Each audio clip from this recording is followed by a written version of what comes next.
Super Mario Bros. 3 is easily the most well-made NES Mario game, hands down, no debating. Why do I say this?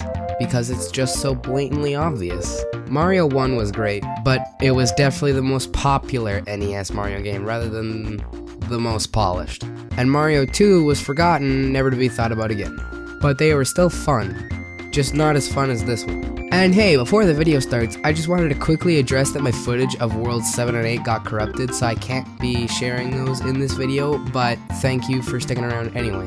Also, my LEGO Mario video is sitting at 12,000 views right now, so instead of pestering you about watching that video more than these ones, and not realizing it's probably the algorithm, I'm just gonna tease that I may or not make a LEGO Luigi / LEGO Princess Peach video that will be the same thing as the LEGO Mario video. This is if I actually end up getting one of those LEGO sets. So I hope you enjoyed this video enough to share this with others to spread my word. And with that, let's dive into Super Mario Bros. 3 for the NES. We find ourselves at Nintendo HQ, where Miyamoto and his crew are seeing roaring success from the previous Mario games, but he's already been planning for the third title in the series. Miyamoto wants to make a game with completely different, strange, fun, and unique ideas, so that they can stay on top of the video game food chain and gain huge international appeal. He starts off with the idea of making this game in an isometric view. Luckily, they scrapped this idea because they realized how much of an absolute pain jumping would be. And honestly, that's really all of the story behind the making of this game. Despite the short history, this game was claimed to be the greatest video game of all time when it hit shelves on October 23rd, 1988. People around the world praised it for its incredible gameplay, visuals, graphics, controls, sound, music, you name it. They loved this game so much they gathered an insane amount of people together to form Mario's face. God, I wish this were real and not a commercial. 10 years from launch, this sucker sold over 15 million copies. That is nuts for the 80s and 90s. It also got featured in the not-so-great film The Wizard, so it's definitely had quite the roller coaster ride since its release.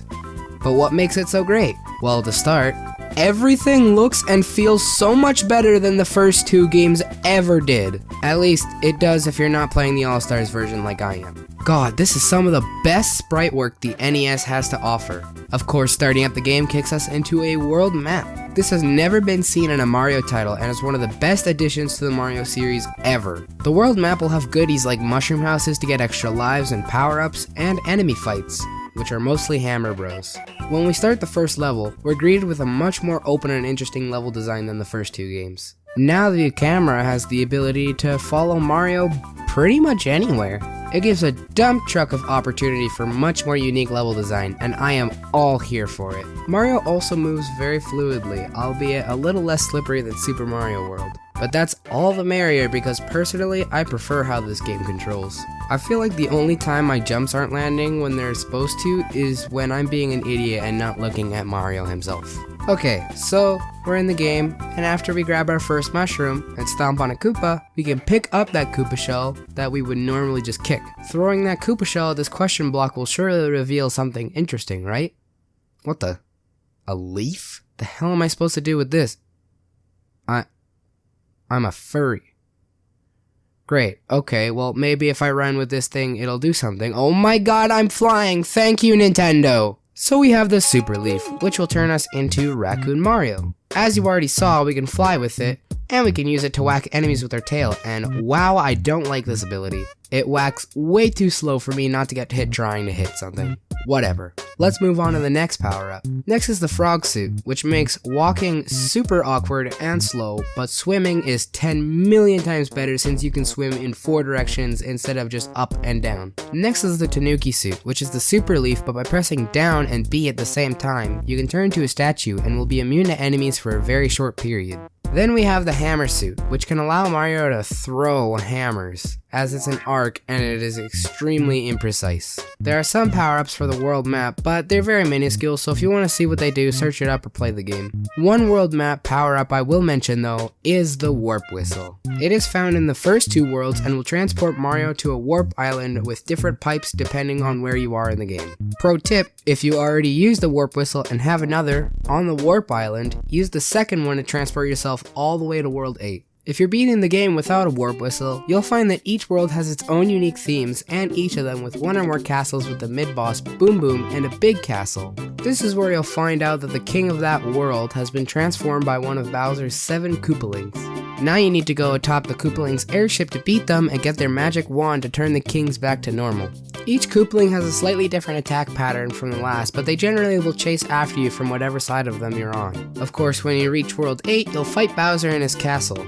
His fight is simple. Stand in one place so Bowser goes for a butt slam which will break the bricks, and eventually he'll fall into the pit. I'm kind of confused about this game. I don't really know where to put it in the category of whether this is good or not my favorite. Things like the controls, sound, visual, graphics, and music, God, the music are a big A+ for me, but then we have some of the strangest level designs I've ever seen. For example, Big Bass, who can eat you in one fell swoop, 7-7, where you run on munchers with a superstar similar to a Kaizo ROM hack, 5-9, oh lord, 5-9 is atrocious. It's a vertical and horizontal auto-scroller in the sky, and there was no way I was playing that level without a P-Wing. Also, these new power-ups besides the Super Leaf and Tanuki suit are just straight up bad. The frog suit is actually the worst thing in the world to deal with on land, and most water levels in this game have at least some form of land. The hammer suit is basically useless because you have to stop and wait for 8 bajillion years before your hammer actually hits its target. Oh, and did I mention the hammer gets thrown farther if you're sprinting? So have fun trying to actually line up the damn thing. Honestly, if we combined Super Mario Bros. 3 and Super Mario World, we would have the best 2D Mario game. So that was Super Mario Bros. 3. I'm super happy to finally get this video done. Sorry about being away for so long. I had a bunch of school related things going on, and I got really sick, but we're all good now. If you enjoyed this video, subscribe and hit the notification bell to stay notified about my videos. Thanks for stopping by to watch this video if you're here at the end. Your support means everything to me, so thanks again for letting me have such an awesome YouTube channel. Alright, I'll see you guys in my next video. Goodbye!